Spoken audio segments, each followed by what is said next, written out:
Добро пожаловать на мой канал. С вами Валентина Лыкина. В этом видео я покажу 3 способа, как присоединить клапан к корпусу сумочки. Одним из этих способов будет съемный клапан, но об этом чуть позже. Начнем с важных деталей. Вам понадобится крючок, который хорошо проходит в отверстие на клапане. Необходимы иголочки или маркеры для того, чтобы выполнять разметку на сумочке во избежание перекоса и смещения клапана в ту или другую сторону.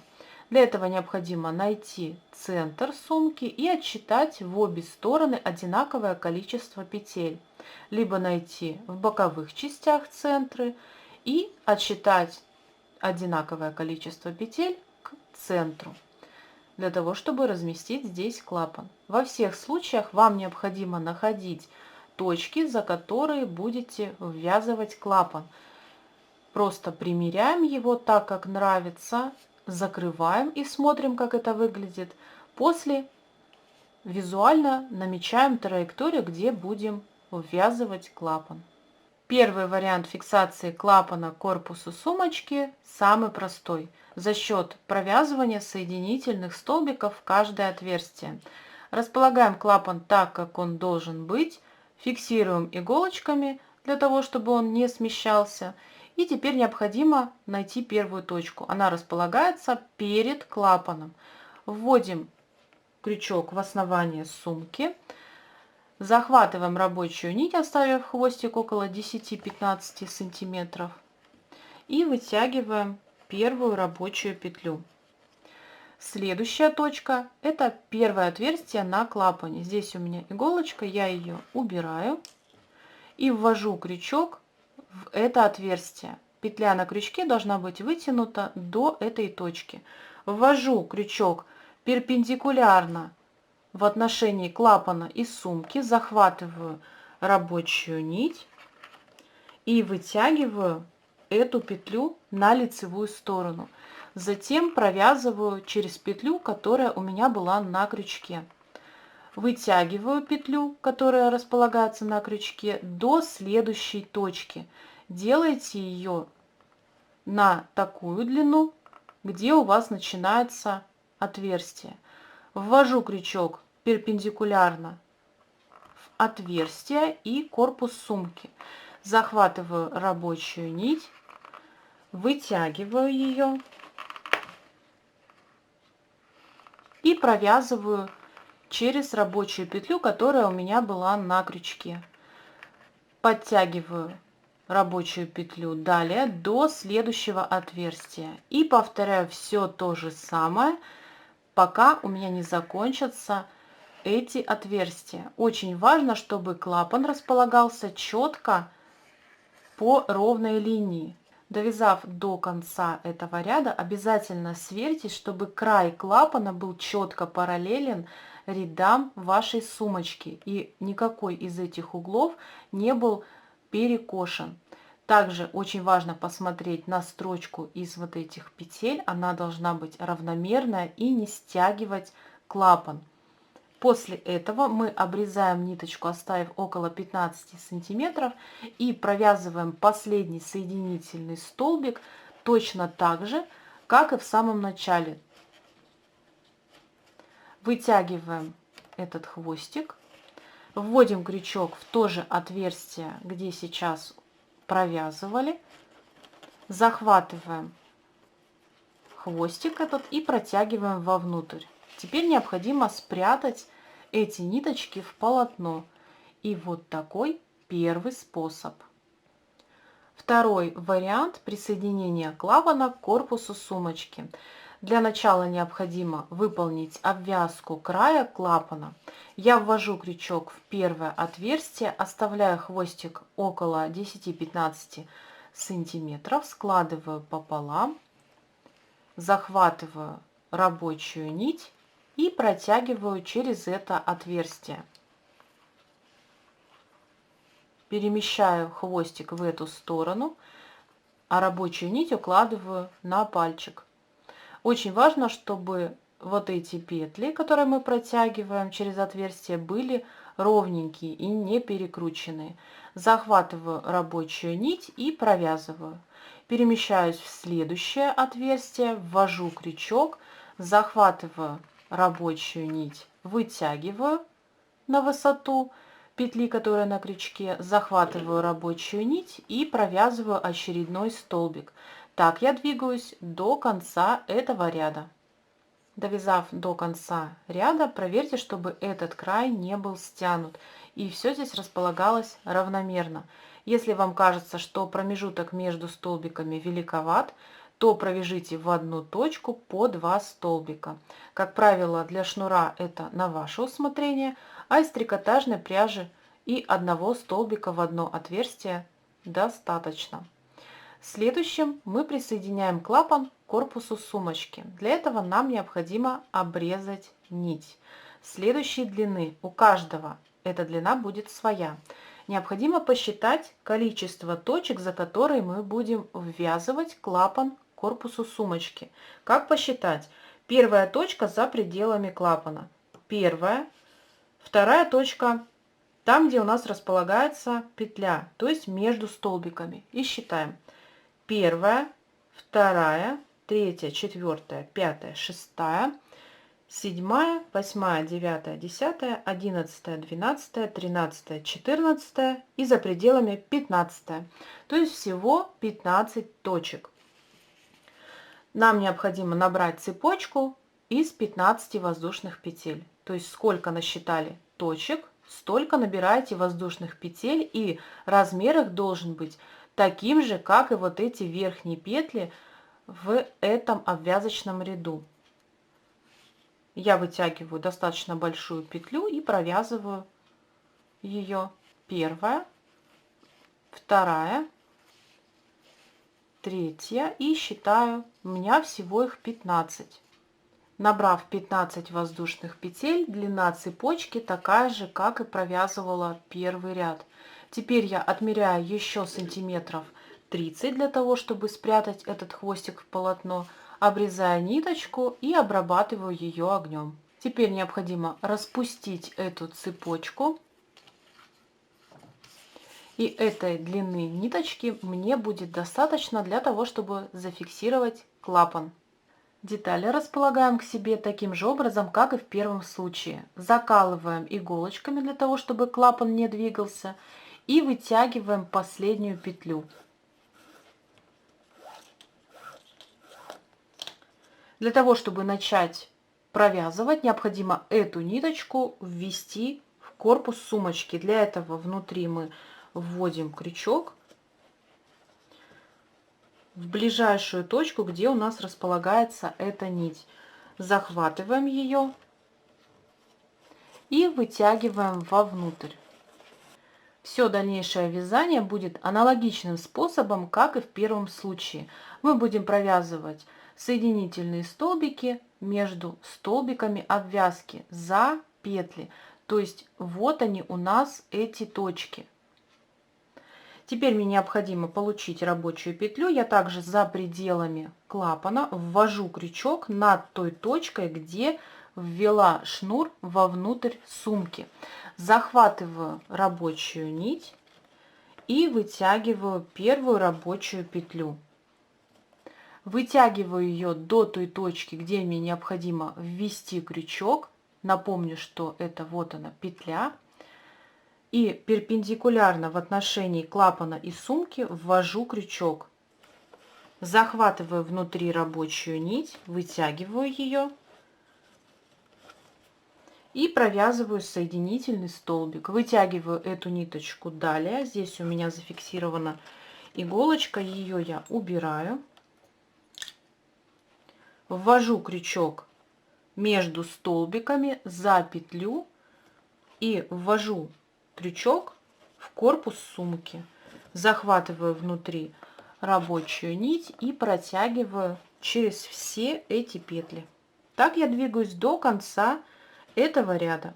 Последний соединительный столбик мы довязываем за пределами клапана, то есть точно так же, как и в первом случае.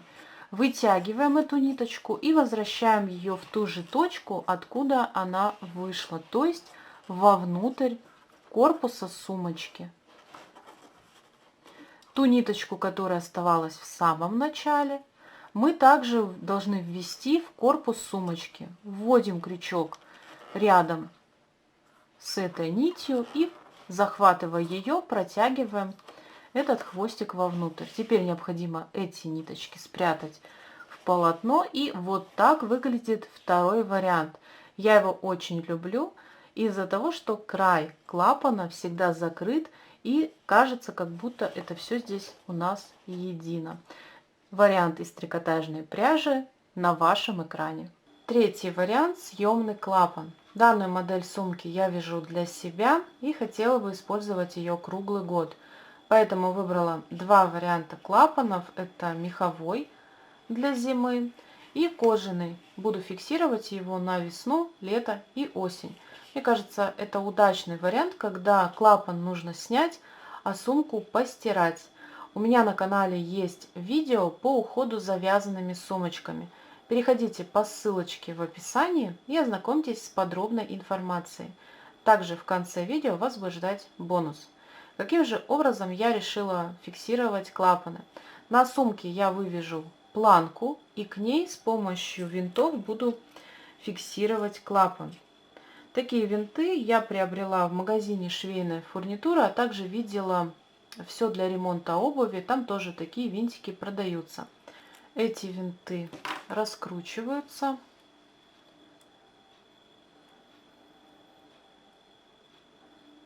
И вот так они выглядят. Высота ножки получается 1,3. Если вы вяжете из трикотажной пряжи или у вас не такая плотность, как у меня, в любом случае необходимо померить самостоятельно, какую высоту ножки вам необходимо, потому что они бывают разные, бывают вообще вот такие длинные винты. Вы берете иголочку, так как винт вставляется вот таким образом, и пока у вас его нет, берете иголочку, вставляете в отверстие на клапане и затем иголочку прокалываете через сумку. Маркером помечаете, где она там выступает, вынимаете иглу и уже замеряете, какая высота вам необходима. Можно обойтись и без винтов, просто ввязывая, но каждый раз вам придется прятать хвостики. Что касается застежки, если вы выбрали так же, как и я, два клапана, то важно, чтобы она фиксировалась на винтах, потому что будет кочевать от одного клапана к другому, и здесь удобнее будут именно винты. Если вы выбрали один клапан, то без разницы, как будет зафиксирована ваша застежка, главное, чтобы она надежно держалась. Что же делать с отверстиями, которые остаются не заполненные? То есть я буду использовать всего 5 винтов, а отверстий здесь гораздо больше. Для того, чтобы их замаскировать, я провяжу соединительные столбики, а хвостики зашью внутри. Ниточки для этого подбираем в тон к пряже.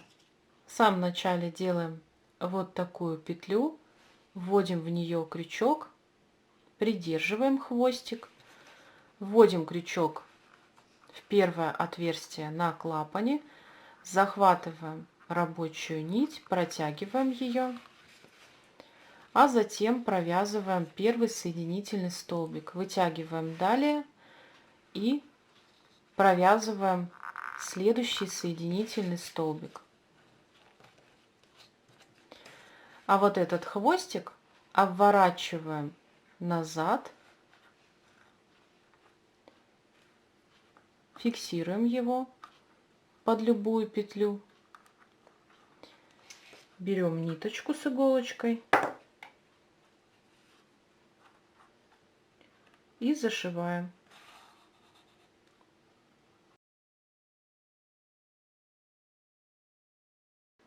В конце ряда мы провязываем последний соединительный столбик, обрезаем ниточку, вытягиваем эту нить, переворачиваем, заправляем под петлю, а затем зашиваем точно так же, как и в этом случае.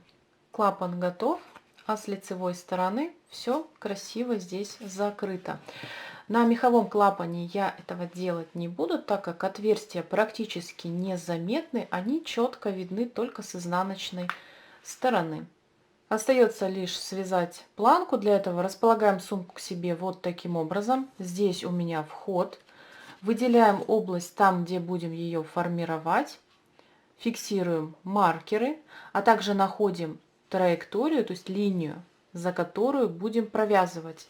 У меня это последний ряд в сумочке, здесь уже идет обвязка.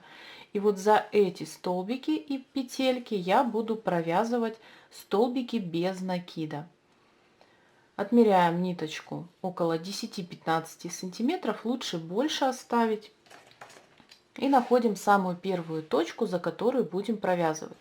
Вот он столбик, под него я ввожу крючок за 2 ниточки. Захватываю рабочую нить, вытягиваю, получила рабочую петлю, хвостик поднимаю вверх, убираю его в сумочку, чтобы он не мешал, захватываю рабочую нить и провязываю подъемный столбик. На него можно зафиксировать маркер, если плохо ориентируетесь. Переключаюсь на следующую точку, также под столбик за 2 ниточки ввожу крючок, захватываю рабочую нить, вытягиваю, захват рабочей нити, провязала столбик. Далее у меня следуют петли. Также за 2 ниточки ввожу крючок и провязываю столбик. Главное найти ровную линию, то есть ряд, за который вы будете провязывать. Неважно, какое расположение этих столбиков или узора. Главное захватывать 2 ниточки и провязывать столбик. Делайте так, как вам удобнее. Так мы вяжем тот участок, который выделяли для клапана. Довязав до конца ряда, обязательно примерьте в эту область клапан для того, чтобы размеры планки и клапана четко совпадали. Далее мы вяжем столбики в раскол поворотными рядами. У меня на канале уже есть об этом подробное видео, ссылка ждет вас в описании. Делаем воздушную петлю подъема, разворачиваем вязание и провязываем столбики в раскол в центр столбика предыдущего ряда. Второй ряд готов, и мы завершаем вязание в том случае, если высоты планки достаточно для фиксации клапана. Если нет, то провяжите еще один ряд. Обрезаем ниточку, полностью ее вытягиваем и прячем в полотно. Осталось лишь установить винт на клапан и зафиксировать его к планке. Если вы столкнулись с такой проблемой, как очень маленькие отверстия на клапане и винт туда совершенно не устанавливается, делюсь с вами классным способом. Вкалываем крючок в отверстие, проталкиваем его вперед, берем винт, одеваем на крючок и продолжаем толкать через отверстие. Согласитесь, это было сделать очень просто.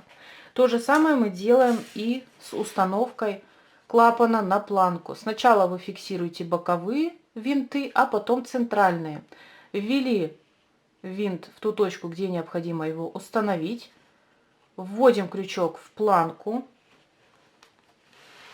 Одеваем на крючок винт и точно так же проталкиваем его вперед. Винт установлен. Теперь мы его просто закручиваем болтиком.